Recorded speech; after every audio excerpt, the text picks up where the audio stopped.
یہ بادل جو مسخر ہے زمین و آسمان کے مابین، ان میں سے ہر ایک نشانی ہے پہچان۔ ہیروئن کا کاروبار کرنے والے، منشیات کا کاروبار کرنے والے، ہٹلر نے اگر خودکشی نہ کی ہوتی تو آپ اگر فورسپ سے لے کر اس کا ایک ایک رواں نکالتے اور اس کے مسلز کا بھی ایک ایک جو ہے علیحدہ کر دیتے تو کیا اس کے جرائم کی سزا ہو جائے؟ پورا یورپ برباد ہوا ہے، تباہ ہوا، خود اس کا ملک جو ہے وہ سب سے زیادہ تباہی کا جو ہے وہ نشانہ بنا، ہزاروں لاکھوں انسانوں کو گمراہی کی طرف دھکے۔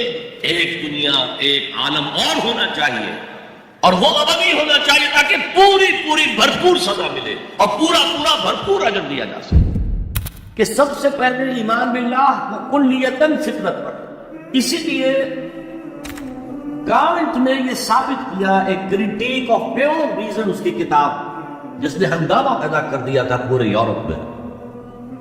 اس وقت تک کرسچینٹی ڈومیننٹ تھی اور مذہب ایک اہم عنصر تھا انسانی زندگی کا۔ اس نے کہا اللہ کے وجود کے لیے جتنے منطقی دلیلیں دی گئی ہیں سب غلط ہیں، میں سب کو کاٹ کر دکھاتا ہوں۔ جیسے ہم کہتے ہیں لوہے کو لوہا کاٹتا ہے، منطق نے منطق کو کاٹ دیا۔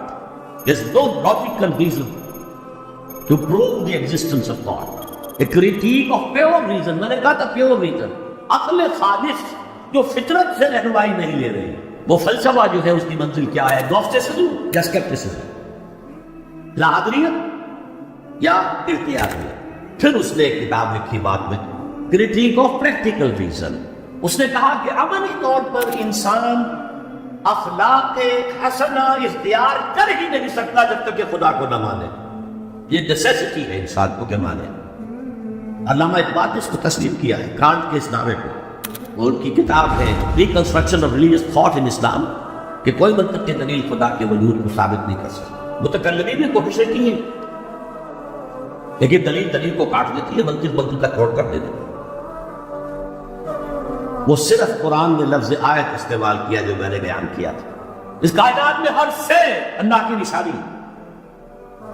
جیسے آپ کو اپنے کسی دوست کی دی ہوئی کوئی شے دیکھتے ہی دوست یاد آ جاتا ہے، ایسے ہی آفاق و انفس میں اللہ کی نشانیاں، تمہارے اندر بھی اللہ کی نشانیاں۔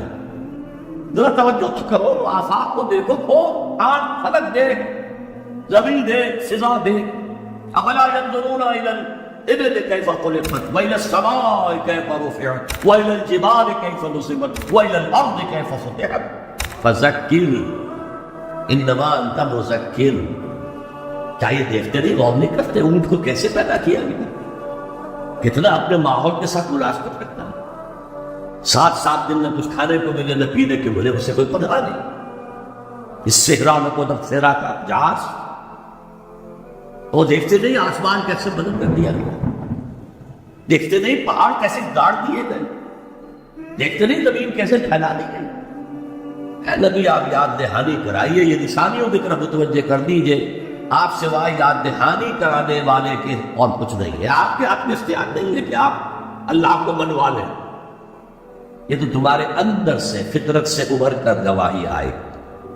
یقیناً آسمان اور زمین کی تخلیق میں رات اور دن کے الٹ پھیر گئے، اس کشتی یا جہاز میں کہ جو ایسا سامان لے کر چل رہی ہوتی ہے جو لوگوں کو نفع پہنچاتا، اور وہ جو اللہ نے آسمان میں سے پانی اتارا اور اس سے زمین کو اس کی موت کے بعد زندہ کر دیا، اور زمین میں پھیلا دی ہر طرح کے جاندار، اور یہ ہواؤں کا چلنا، اور یہ بادل جو مسخر ہے زمین و آسمان کے مابین، ان میں سے ہر ایک نشانی ہے پہچانو۔ کیا مطلب؟ تم نے کسی مصور کی تصویر دیکھی، تعریف تصویر کی کرتے ہو یا مصور کی کرتے ہو؟ مصور کا کمال ہے، تصویر میں کیا ہے؟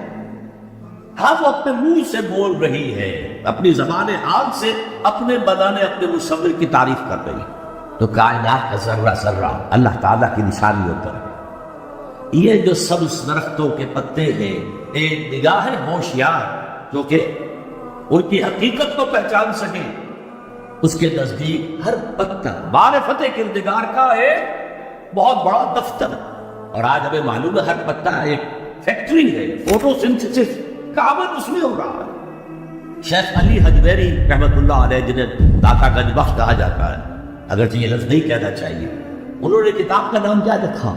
کشف المحجوب، جو پردے میں آیا ہوا ہے، اوٹ میں آیا ہوا ہے، اسے کھولنا۔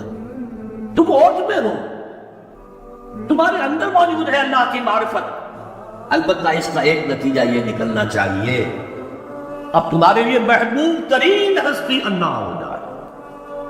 لوگوں میں وہ بھی ہے جو اللہ کے سوا کوئی مد مقابل کھڑ لیتے ہیں، پکڑ لیتے ہیں، اور ان سے وہ محبت کرنے لگتے ہیں جو اللہ سے کرنی چاہیے۔ اپنے نفس کو معبود بنایا ہوا ہے، دولت کو معبود بنایا ہوا ہے، دولت پرست، زر پرست، نفس پرست، وطن کو معبود بنا لیا ہے، وطن پرست، قوم کو معبود بنا لیا ہے، قوم پرست، بہت چھلانگ لگائی تو انسان پرست یا انسان دوست، ہیومنزم،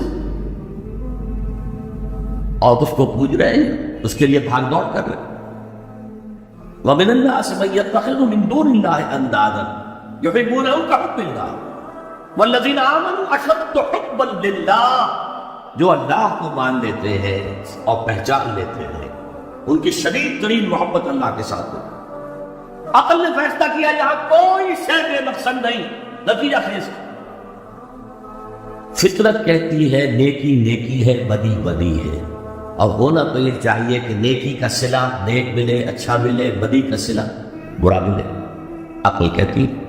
لیکن دنیا میں ہم دیکھتے ہیں کہ نیکوں کا حلال کھانے والے بمشکل سوکھی روٹی کھا سکتے، استثناءات ہے، لیکن عام معاملہ تو یہی۔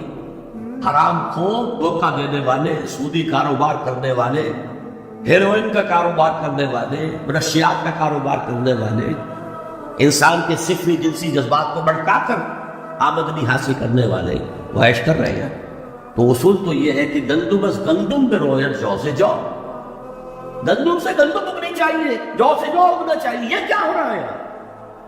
نیکوکاروں کو کیا ملا؟ نسل انسانی کا سب سے بڑا نیک انسان محمد صلی اللہ علیہ وسلم، اور کئی وقت کے فاقے آتے تھے، ان کی نیکی کا کوئی صلہ دیا جا سکتا ہے دنیا میں سوائے اس کے کہ ان پر درود پڑھے؟ اور بدترین انسانوں کو آپ کیا سزا دے سکتے ہیں؟ ہٹلر نے اگر خودکشی نہ کی ہوتی تو آپ اگر فورسپ سے لے کر اس کا ایک ایک روح نکالتے اور اس کے مسلز کا بھی ایک ایک جو ہے علیحدہ کر دیتے تو کیا اس کے جرائم کی سزا ہو جاتی؟ کروڑوں انسان قتل ہوئے، لاکھوں نے، پورا یورپ برباد ہوا، تباہ، خود اس کا ملک جو ہے وہ سب سے زیادہ تباہی کا جو ہے وہ نشانہ بنا۔ تو دنیا میں ہم نے جزا و سزا کا کچھ نظام قائم کیا ہے، لیکن یہاں نہ جزا اتنی دی جا سکتی ہے جتنا کہ کوئی شخص مستحق ہے۔ اس نے پوری زندگی اسی میں لگائی کہ خیر کا پرچار کیا اور بدی سے روکا دیا۔ یہی اپنا وقت صلاحیت وہ پیسہ کمانے میں خرچ کر سکتا تھا، اس نے لگا دیا اپنے آپ، بہت اسے صلہ دے گا یار، تو کیا صلہ ہوگا اس کا؟ اور جن لوگوں نے لوگوں کو گمراہ کیا، شیطان کے چیلے بن گئے، ہزاروں لاکھوں انسانوں کو گمراہی کی طرف دھکیل دیا، ان کو یہاں کیا سزا دیا؟ لہذا ثابت ہوا یہ دنیا نامکمل، ایک دنیا ایک عالم اور ہونا چاہیے، اور وہ عملی ہونا چاہیے تاکہ پوری بھرپور سزا ملے اور پورا بھرپور اجر دیا جائے۔ یہ ہے منطق اور عقل کا تقاضا۔ خیر و شر یہ فطرت، خیر ہے، شر۔ آج کل کی دنیا میں تو کہہ دیا جاتا ہے nothing is good or bad, only thinking makes it so۔ نہیں، نیکی دیکھی ہے، بدی ہے، اب انسان فطری طور پر جانتا ہے یہ نیکی ہے، یہ بدی۔ یہ مورل لا ہے، میں نے کانٹ کا حوالہ دیا، دی مورل لا ودن، ہمارے اندر ہے۔ اس کا تقاضا یہ ہے کہ نیکوکاروں کو ان کی نیکی کی جزا ملے، بدکاروں کو ان کی بدی کی سزا ملے۔ وہ یہاں پورا نہیں ہوتا۔ اول تو مجرم پکڑے نہیں جاتے، کہ رشوتوں کے دھندے چھوٹ جاتے ہیں، ججوں کو خرید لیا جا سکتا ہے، بڑا جو باہر وکیل ہے وہ جتنے گواہ کھڑے ہیں اس مجرم کے خلاف ان سب کو کاٹ دیتا ہے جرا کر کے۔ تو اس اعتبار سے لیکن جو مسلمان ہے اس کے لیے تو پھر معیار ہو گیا ہے کتاب و سنت، اس کسوٹی پر ہر چیز کو پرکھیے۔ اگر اس کے خلاف کوئی بات ذہن میں آ رہی ہے تو اسے وسوسہ شیطانی سمجھیے، لاہور پڑھیے، اس کو جھٹک دیجیے، اسے زبان پر بھی نہ لائیے، اس لیے کہ جب تک وسوسے کو آپ زبان پر لا کر بیان نہیں کرتے کوئی گرفت نہیں ہے۔ اس لیے کہ شیطان کو یہ اختیار اللہ نے دے رکھا ہے، الذی یوسوس فی صدور الناس، وسوسہ اندازی وہ کرتا ہے، لیکن یہ کہ آپ اس کے وسوسے کو قبول کرتے یا نہیں کرتے یہ آپ کا اختیار ہے۔ تو اس اعتبار سے وہ عقل جو فطرت سے آزاد ہو گئی ہو وہ در حقیقت گمراہی کی طرف تو لے کر جائے گی۔ میں نے تو آپ کو بتایا ہے کہ اگر فطرت کی رہنمائی نہیں ہے تو عقل جو ہے، جو فلسفہ خالص ہے، عقل خالص، وہ تو اسکیپٹسزم اور ایگنوسٹسزم یہ اس کی فطری منزل ہے، لاجیکل